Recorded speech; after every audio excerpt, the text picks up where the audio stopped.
Okay guys, real quick, we're going to talk about replacing these bushings.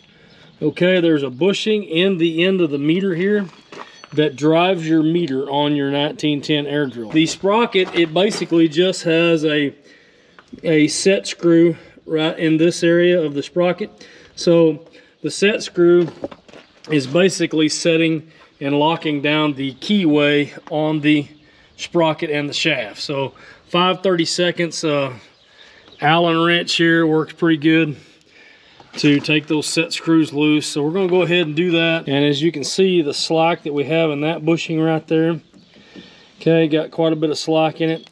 So we're going to go ahead and change his bushings out. Now they're not going to be tight when we get done.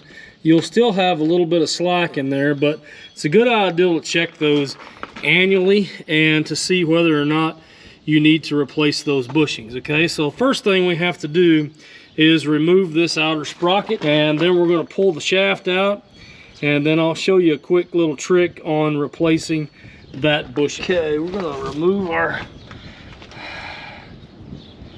set screw there, pull our sprocket. The key stayed in the sprocket, so be mindful that you don't lose your key there. Okay, and then we've got this spacer in between our sprocket and our drive there. So what I've done is I've removed the bottom cover off of the meter housing there, and we'll just push that shaft through and let it fall out in there.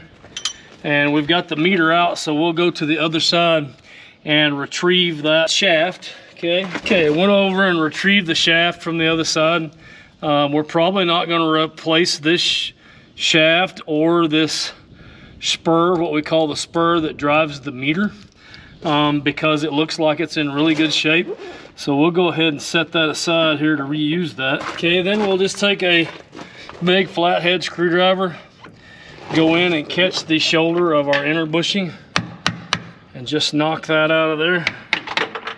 Now it fell down inside of the meter housing, and so it's a good idea, keep this in mind, make sure that you get that plastic bushing out of there, okay, that I just drove inside of the meter housing, because if you forget about that, then you slide your meter in there, it can fall down in one of these primary channels, and then when you stick your meter in, that bushing is going to go through that primary and out to the drill and end up in one of your header towers. I've seen that happen before, and so be mindful of that.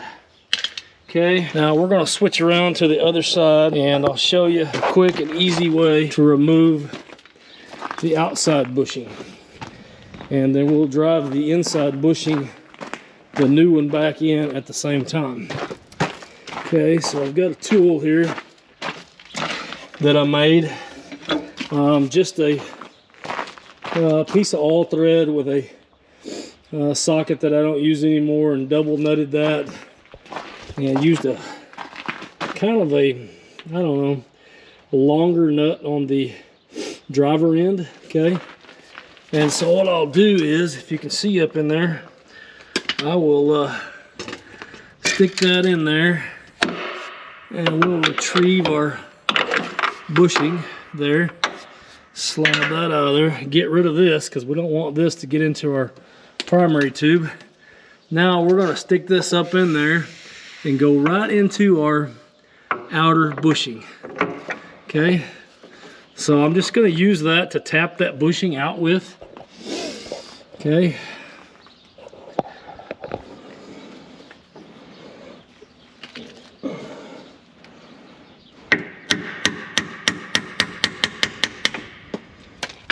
okay, tap that bushing out. Okay, we'll get our new bushing, put on the end of our tool, knock our new bushing in. So I've got a light here where you can kind of see up in that meter housing. Okay, and so kind of what we're looking at in that meter housing there is that end piece there. We don't want to hit that hard enough that we break the end of that meter housing out. Okay, I have seen that happen before. This is just a plastic bushing. Okay, and of course we're going to drive that plastic bushing in with this tool that I kind of rigged up here. It's got this long driver on it, and it doesn't take that much force to knock that bushing in. And so what I wanted to talk about with that is that you don't have to use a big hammer, and you don't have to hit that really, really hard. That plastic bushing should go into that meter housing pretty snug, and you ought to be able to feel that when it bottoms out. And so I've seen this happen before, man, where somebody has really hit that hard enough that they broke the end of that meter housing out, and that can be a bad day. Like, that can cost you a lot of time and a lot of unwanted problems. Okay, so we're gonna stick that up in there, get that started. Okay, so I'm just gonna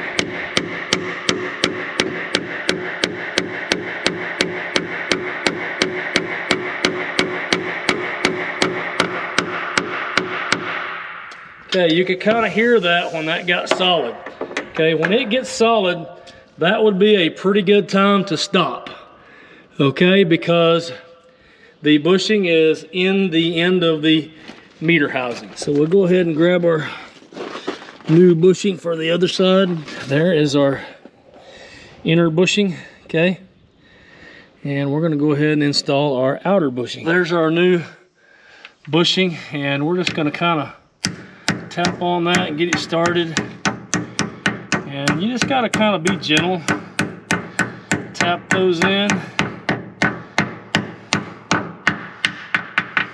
Now we'll install our shaft.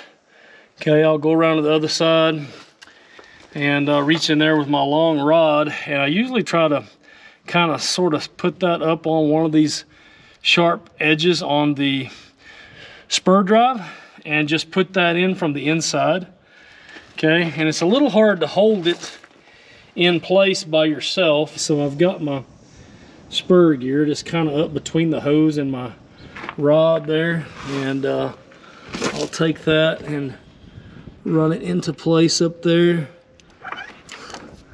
Okay, I got that in place, and then I usually just kind of leave that in there, laying down there, and kind of applying a little bit of pressure down against that shaft until I get my sprocket on the other side. So we'll slide our spacer on, okay, and we'll get our sprocket there, and we'll try to do that without removing the key. See how we do here. And it looks like that's going to work out pretty good. So what I'll usually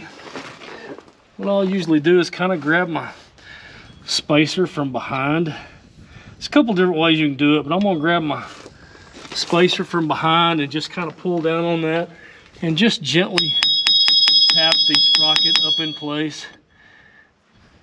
Okay.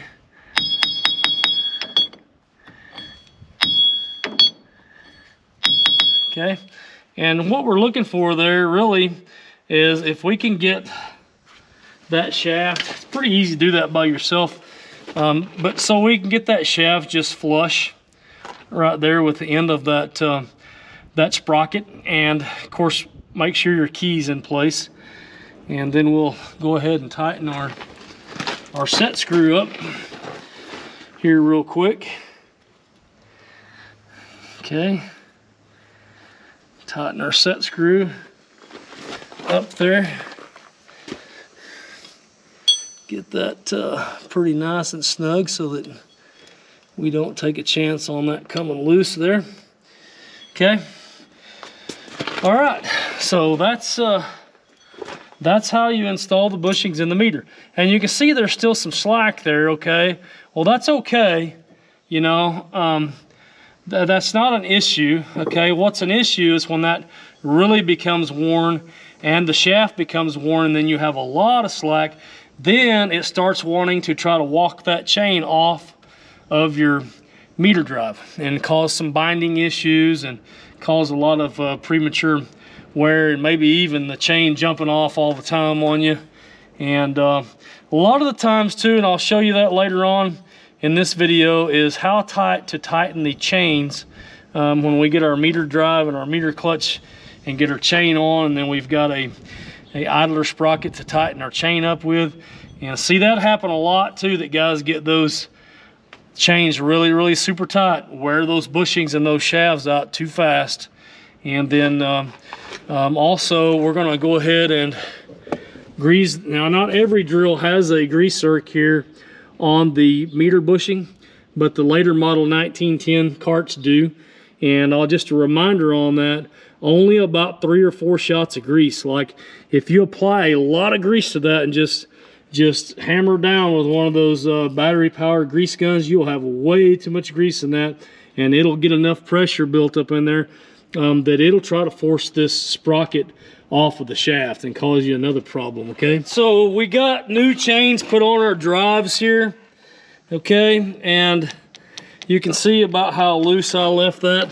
Usually about an inch, half inch to an inch of slack on your chain is good. And you make that adjustment obviously right here with this this idler sprocket. And just a quick note too, that these idler sprockets, man, I would check those annually, because I've seen those bind up too and maybe still turn, but cause a lot of binding and make your meter really hard to turn, and cause some it can actually even cause some clutch slippage under here on your clutch. So you can see I've got the clutch reinstalled too as well, and we're gonna have to hook up our electric clutch shut off solenoids here. We'll get those hooked up and we'll get this tractor started and turn this drill by hand. We'll go ahead and put our meters in that we rebuilt.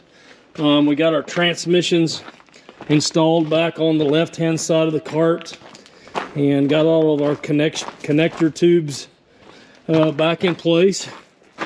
There's a front transmission, rear transmission. I can already tell that everything turns really super nice and smooth. I think they're going to be really satisfied with this drill.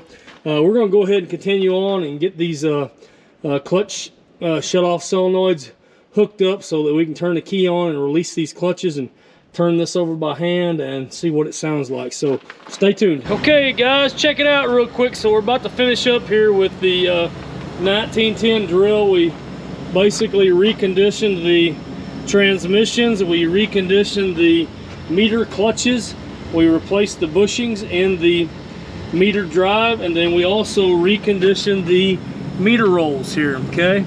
And so the original complaint was that it was really hard to turn the handle, the crank on the transmission drives here, okay? And what you have to do on this drill to calibrate, because it's not equipped with a hydraulic motor here to run your calibration hydraulically, so you have to use the handle. But it's always a good idea either way, whether you have hydraulic drive or not, is to engage everything, turn the handle, and as you can see, this is turning really nice and smooth now.